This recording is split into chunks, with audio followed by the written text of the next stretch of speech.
Robert Langley was a man who prided himself on being meticulous. Every morning he followed the same routine: wake at 6, dress sharply, review the day's schedule, and leave precisely at 7. People admired his punctuality, his calm demeanor, and his ability to solve problems without breaking a sweat. To the outside world, Robert was untouchable.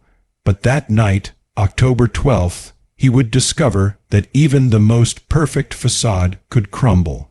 The evening began like any other. Robert attended a meeting in the city, a routine legal consultation, or so everyone would later think.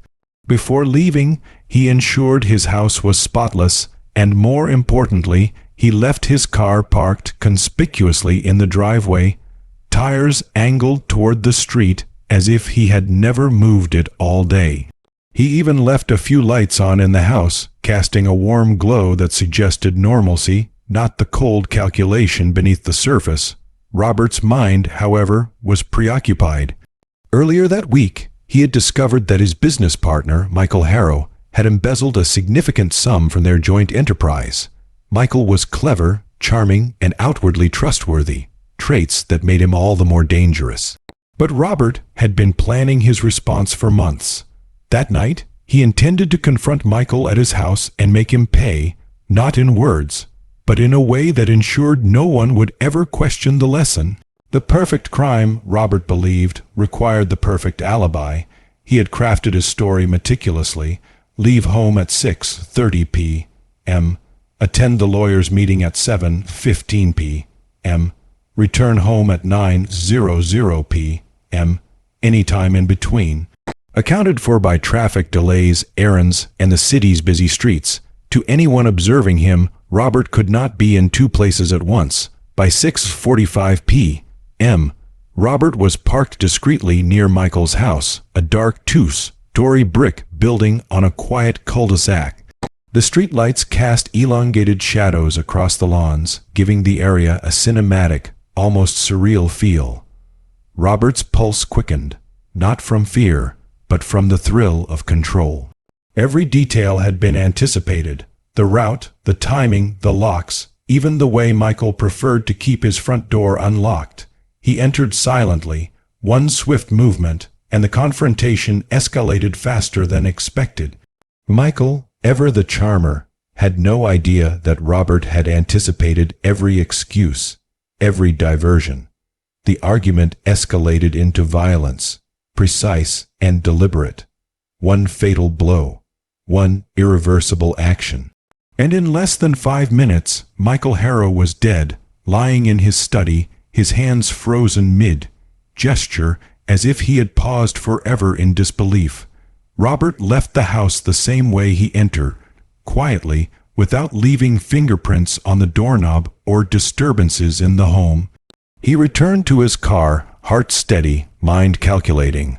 By 7:10 p.m., he was already merging back onto the main road, making his way toward the city. By 7:15, he would appear at his lawyer's office, exactly as planned. The first signs of trouble came subtly.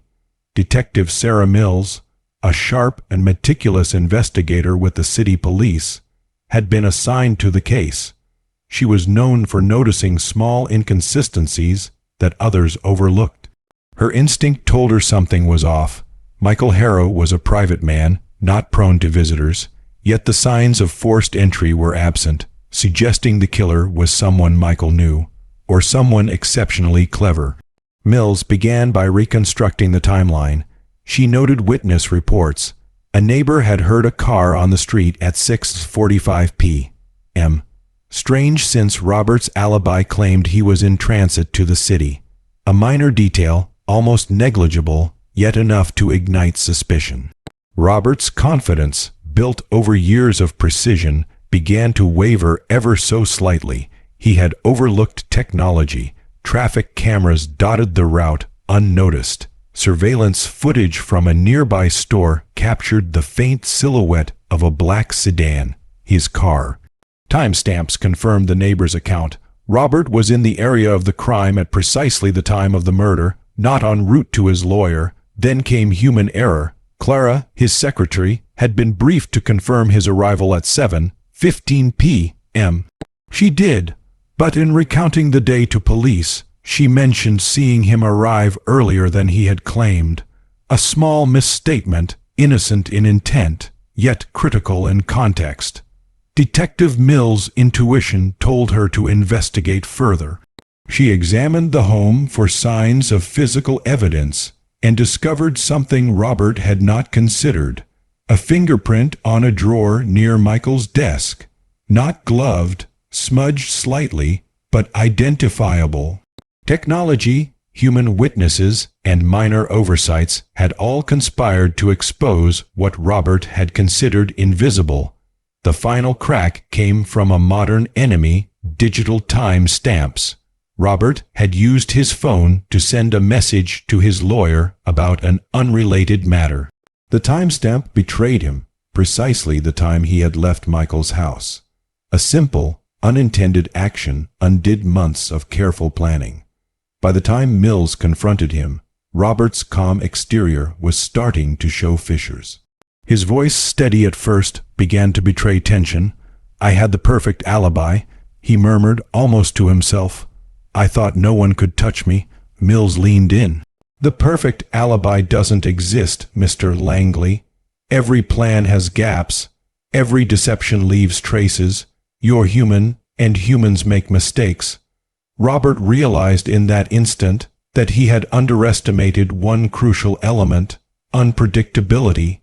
Not technology, not police work, not fingerprints. Unpredictability. The tiny, uncontrollable variables that no human mind can account for: a neighbor's attentiveness, a secretary's memory, a surveillance camera in the wrong place at the wrong time. The confession came quietly, almost as a surrender rather than an act of remorse. Robert detailed every movement, every step, every calculation. Yet even as he spoke, there was a sense of admiration for the precision of his plan and for the inevitable unraveling that had bested him. "What made you so confident?" Mills asked gently, almost curiously. "I had accounted for everything I could control," he said. "I had rehearsed every detail. I believed in my perfection, but perfection is an illusion." And she nodded. Justice, it seemed, is rarely about perfection. It is about persistence, observation, and noticing the subtle cracks in what seems flawless. Robert Langley, the man who thought he was untouchable, was now a cautionary tale. The city would talk about the crime for weeks, a meticulous planner undone by the tiniest variables. And for those who listened closely, the lesson was clear: no alibi is ever truly perfect. Because in life, as in crime, the truth always finds a way to emerge from the shadows.